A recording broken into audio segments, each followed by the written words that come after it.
ইউরোপের শান্ত সৈকতে ভরপুর নদীগুলো দেখতে যতটা না সুন্দর, ঠিক ততটাই কুৎসিত সেই একই ইউরোপের চোখ ধাঁধানো বৃত্ত বৈভবের পেছনের ইতিহাস। ইউরোপের সেই তথাকথিত বর্ণিল নাকি কলঙ্কিত ইতিহাসের পরতে পরতে জড়িয়ে আছে লুটপাট ও খুন খারাপি, অবিচার ও অত্যাচার, শোষণ ও জুলুমের চিহ্ন। আফ্রিকা থেকে মধ্যপ্রাচ্য, ফারিস থেকে সাউথ এশিয়া, ল্যাটিন আমেরিকা থেকে ক্যারিবিয়ান, কোথাও বাদ পড়েনি সেই ভয়াবহ শোষণ ও নিদারুণ জুলুমের নগ্ন থাবা থেকে। এরকমভাবেই ভারতবর্ষ পতিত হয়েছে তথাকথিত সভ্য ইউরোপিয়ান সমাজের লোভের সমুদ্রে। এই এপিসোডে আমরা জানব ভারতবর্ষ হতে মশলা লুট করে কিভাবে ইউরোপ তার রসনা তৃপ্তি মিটিয়েছে এবং সাম্রাজ্যবাদী শক্তিতে পরিণত হয়েছে তার অজানা ইতিহাস। 1488 খ্রিস্টাব্দের কথা বলছি। ভারতের কেরালার কালিকট বন্দরে জাহাজের ভিড়। নানা রকমের পালতোলা জাহাজ বাণিজ্যের পসরা বয়ে বন্দর ছেড়ে দেশে বিদেশে যাত্রা করছে, কিংবা চারদিক হতে জাহাজের পর জাহাজ বন্দরে ভিড়ছে। আরব বণিক, হিন্দু বণিক, গুজরাটের মুসলিম বণিক এবং চীনা বণিকদের আসা যাওয়াই ছিল সেখানে বেশি। কালিকট রাজ্য হিসেবে বেশি বড় না হলেও তার রয়েছে দামি সম্পদ মশলা। কয়েক শতাব্দী ধরে তা দুনিয়ার মশলা বাণিজ্যের প্রধান কেন্দ্র ছিল। এর কারণ প্রশান্ত মহাসাগরীয় দ্বীপগুলো অর্থাৎ ইন্দোনেশিয়া, মালয়েশিয়া হতে গোলমরিচ, এলাচ প্রভৃতি মশলাজাত পণ্য চলে আসত কালিকটে। আরব বণিকেরা কাঁধে কাঁধ মিলিয়ে ভারতবর্ষে বাণিজ্য করতেন, যাকে ইতিহাসে শান্তিময় সময় হিসেবে ভারতীয়রা চিত্রায়িত করেছেন। কিন্তু সেই সুসময়ে চোখ পড়ল বহু দূরের শকুনদের। হাজারো জাহাজে হাজারো জনতার ভিড়ে কোনো এক ছদ্মবেশীর দেখা মিলল কালিকটে, যে ছিল এক পর্তুগিজ গুপ্তচর, পেরো দা কোভিলহাম। তখন থেকেই হলো দুঃস্বপ্নের সূচনা, যা ভারতবর্ষের পিছু ছাড়েনি। রামকৃষ্ণের আধ্যাত্মিক ভূমি টেনেছে শত শত বছরের উপনিবেশের ঘানি। এ কি কেবলই ভাগ্যের লিখন, যা খণ্ডাবার নয়? ইউরোপের অধিবাসীরা নদী অববাহিকা কিংবা সমুদ্র তীরে বসতি করেছেন। কাঁচা মাছ ছিল তাদের অন্যতম খাদ্যবস্তু, আর তাতে স্বাদ বাড়াতে প্রয়োজন হতো মশলার। কিন্তু তাদের ছিল না মশলার উৎপাদন, তাই বহুকাল ধরে তারা মশলা ক্রয় করত আরব বণিকদের কাছ থেকে।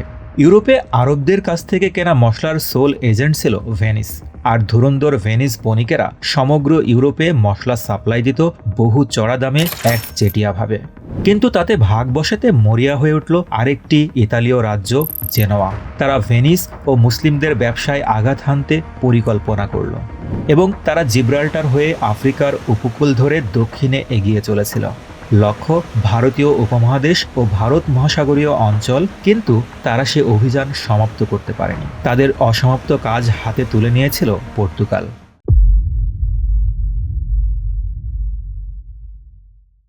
তেরোশো সালে পর্তুগালের জাহাজগুলো নিয়ে ভারত অভিমুখে নাবিকরা ছুটে চলছিল। অভিযানে যিনি অধিনায়কের দায়িত্ব পালন করেছিলেন তিনি একজন জেনোয়াবাসী। এইভাবে দীর্ঘ ৭৫ বছর ধরে প্রস্তুতি চলছিল। লক্ষ্য মুঠো মুঠো ভারতীয় সোনা আর মশলা। অন্যদিকে দুনিয়ায় তখন মুসলিমদের বিরুদ্ধে খ্রিস্টান বিশ্বের ক্রসেড চলমান। এ অঞ্চলে মুসলিমদের ধরাশায়ী করতে ও মশলার মতো লোভনীয় ও ইউরোপের অতি দরকারি মশলা করায়ত্ত করতে স্বপ্নে বিভোর ছিলেন পর্তুগালের রাজা ডোম হেনরি। তাই তিনি ঘোষণা দিলেন, এই অভিযানে যা অর্জিত হবে তার একমাত্র অধিকারী হবে পর্তুগাল। রাজার মৃত্যুর পর 1460 সালে বার্থেলেমি ডিয়াজ সামনে অগ্রসর হতে থাকেন এবং কেপ অব গুড হোপ আবিষ্কার করে ফেলেন, এবং ভারত মহাসাগরের পানি তাদের চোখের সামনে ঝলসে ওঠে।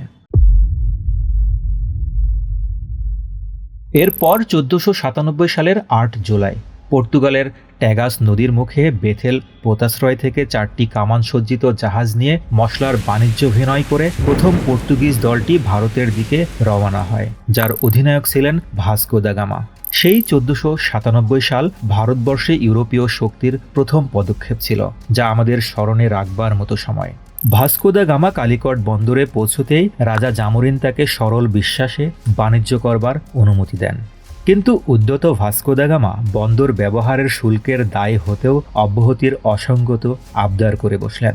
শুধু তাই নয়, তাদের প্রধান শত্রু এখানকার আরব মুসলিম বণিকদের হঠাতে পর্তুগাল রাজ পণ্যদ্রব্যর পরিবর্তে 1500 যোদ্ধা ও ব্যাপক কামানের গোলাসহ পেড্রো আলভারেজ ক্যাব্রালের নেতৃত্বে 33টি জাহাজের একটি বহরকে অনুমোদন দেয় ভারত আক্রমণের। জাহাজ চলছে ভারত মহাসাগর অভিমুখে, আর কপাল পড়ছে কালিকট বন্দরের বণিকদের।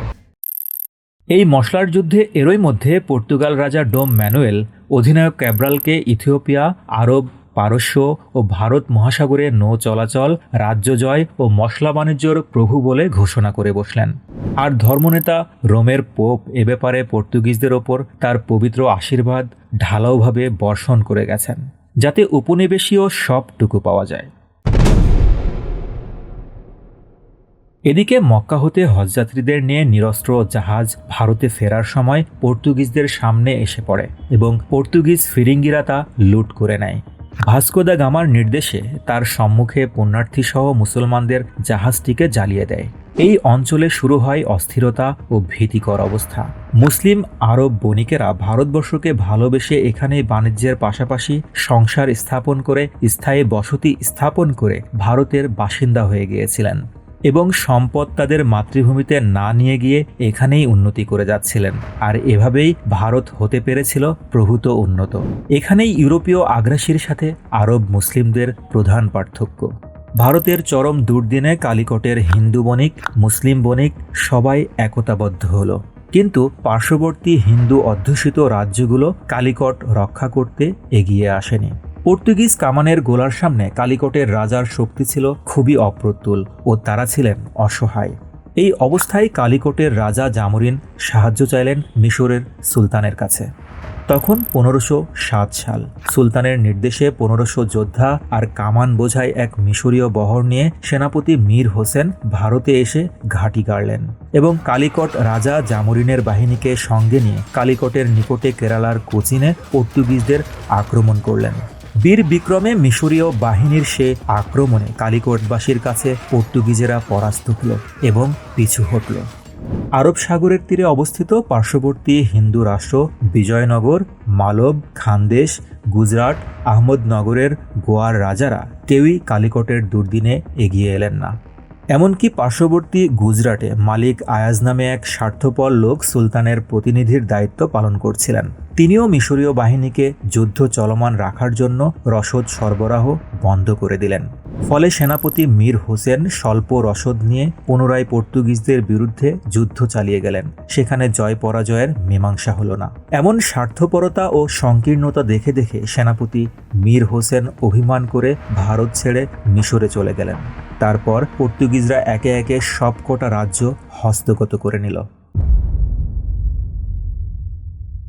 1510 সালে এখানে আসলো দাপটে সমুদ্রচারী অ্যাফোনসো অ্যালবুকার্ক, যিনি কেবল ভারত মহাসাগরের বাণিজ্য নয়, নিকটবর্তী প্রশান্ত মহাসাগরীয় দ্বীপ রাষ্ট্রগুলো যেমন বর্তমান ইন্দোনেশিয়া ও মালয়েশিয়ার দ্বীপরাষ্ট্রের মশলা বাণিজ্যও দখল করে নিলেন। এভাবে পর্তুগাল সমুদ্রের এক প্রভুতে পরিণত হলো। মূল্যবান সব সম্পদ হাইজ্যাক করে নিয়ে যেতে লাগলো, যাতে বাধা দেওয়ার কেউই রইল না। এরই মাঝে ইউরোপে মার্টিন লুথার কিংয়ের নেতৃত্বে প্রোটেস্ট্যান্ট খ্রিস্টানদের আবির্ভাব হলে পূর্বের ক্যাথলিকদের প্রাধান্য খর্ব হয়ে গেল এবং ক্যাথলিক পর্তুগালের সমুদ্রের দাপুটে দিন শেষ হয়ে গেলে নতুন উপনিবেশিক শক্তি ভারতে আসার জন্য প্রস্তুত হলো। এভাবেই যেন ভারতবর্ষের দুঃখের দিন আর ফুরায় না।